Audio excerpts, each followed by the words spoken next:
to the way that we communicate from the very beginning. In its infancy, chat rooms, emoticons, AOL Instant Messenger transformed how people interacted, and it was new, and it was exciting. The internet continues to shape and change our interactions and communication today. So please put your hands together for Bailey Barrow's take on it and her talk, The Language of the Internet.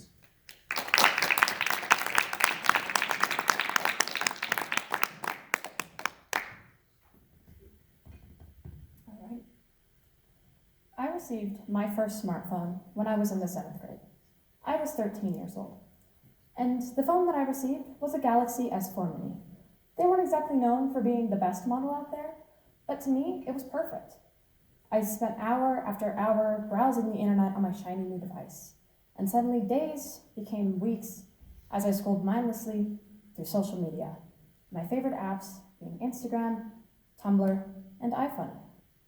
Soon enough, I began to notice some trends within each of these three.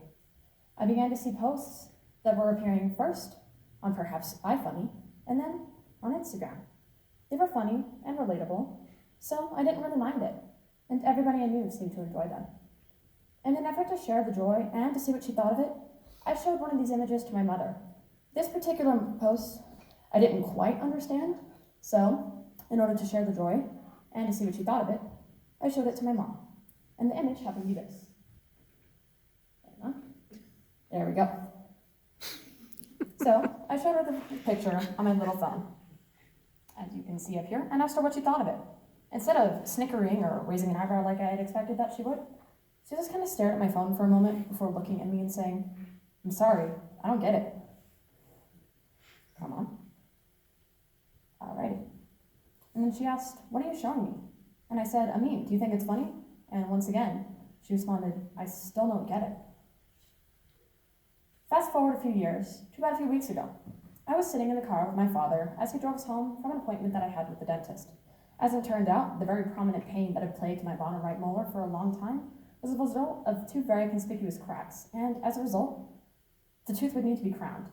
He was consoling me, for I had never truly dealt with that level of work on my teeth before, and he was saying things such as, "It'll never get infected or have a cavity ever again.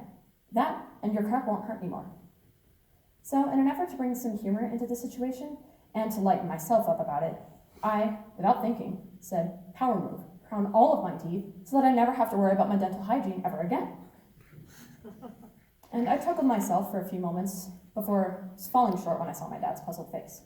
I asked him, "What's up?" And he said, "What's a power move?" I then realized that the phrase power move was so new and so young and so exclusive to the younger generations that I didn't really know how to explain it to him. I knew what it meant, what it was, and pretty sure how to use it, but I couldn't explain it for the life of me. I tried things such as, "It's doing something to prove you can," and then I also tried, "It's kind of like asserting dominance over somebody just because you want to," which earned the response, "Why would you assert dominance over your dentist?" And then I soon realized that no matter how hard I tried, I wouldn't be able to explain it to him. A new technological language barrier had settled itself between my parents and I. And after talking with my peers, I soon realized that I wasn't alone in the matter. And I couldn't help but wonder, how did this happen? What has caused such a generational divide so large that my parents can barely relate to our form of media? So I did some research, and as it turns out, the way that generations communicate with one another has been slowly evolving over the years. Generations, the baby boomers had different mannerisms from their parents, our parents had different mannerisms from their parents, so on and so forth. But somehow, they could always still understand each other with just a few moments of explanation. But this time it was different. No matter how hard I tried, my parents couldn't understand me.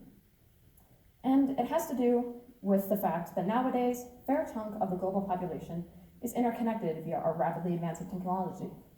And as a result, the pace of evolution has increased exponentially from what it used to be before. Generations Y and Z specifically are spending way more time on these devices, and as a result, are expressing their thoughts and feelings in a new way, the language of memes. For those who do not know what a meme is, just Wikipedia defines a meme as an activity, concept, catchphrase, or piece of media that spreads often as mimicry or for humorous purposes from person to person via the internet. Now, this is a nice and wordy definition, but for those who choose to think a little more visually, just imagine a meme as the modern day equivalent of a video that was sent to you by somebody via your email of a cute baby or a funny cat or somebody falling off of a trampoline and landing on their back. It makes you smile and it brings you joy. So you share it with those you know, you share it with those they know, and the cycle continues.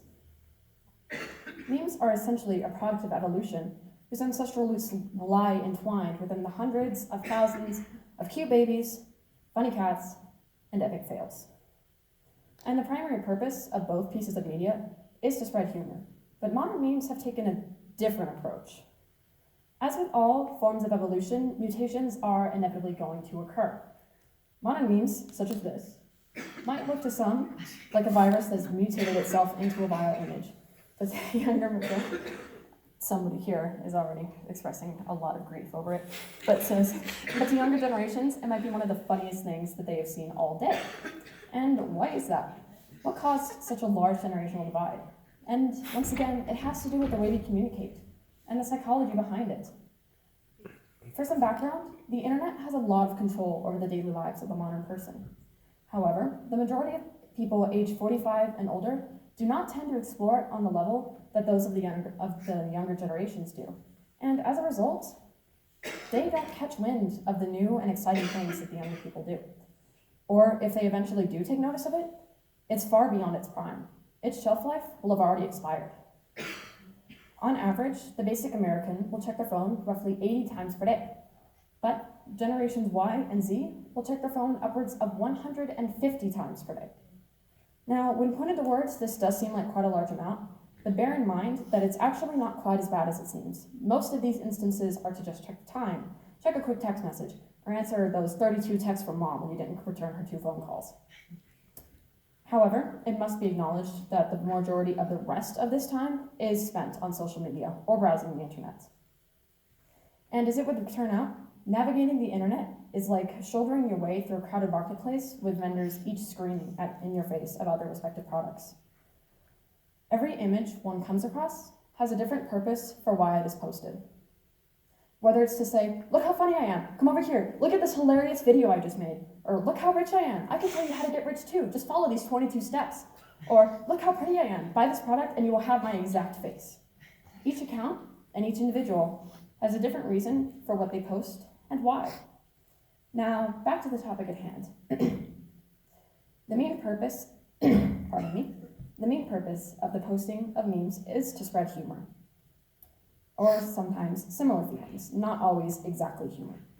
But sometimes they're spread to create feelings of discomfort or pure confusion. But these instances are far less common. Memes have exploded into the limelight, just like the technological advances of the modern age. And with these advances, the culture of instant gratification has had a very bountiful breeding ground. To quote a teacher of mine, we are currently living in the middle of an 11-minute culture. We can focus on something for a short amount of time, put all of our energy into it, but eventually our attention span will wear thin, and we will move on to the next exciting thing. It is called the 11-minute culture because that is how long the typical television program is without the commercials. We focus so intently on something for as long as it is interesting, but then our ability to stay invested just fades away. This culture applies to more than just media, more than just one single culture. It applies to our attention span as a whole nation, and even as a global population. A perfect example of this is the panic about plastic straws. For weeks and weeks on end, reusable straws were all the rage.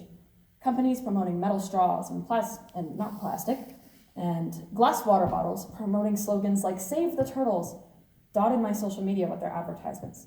High-profile media influencers were endorsing these brands, coming up with catchy phrases like "Plastic straws? We don't know her."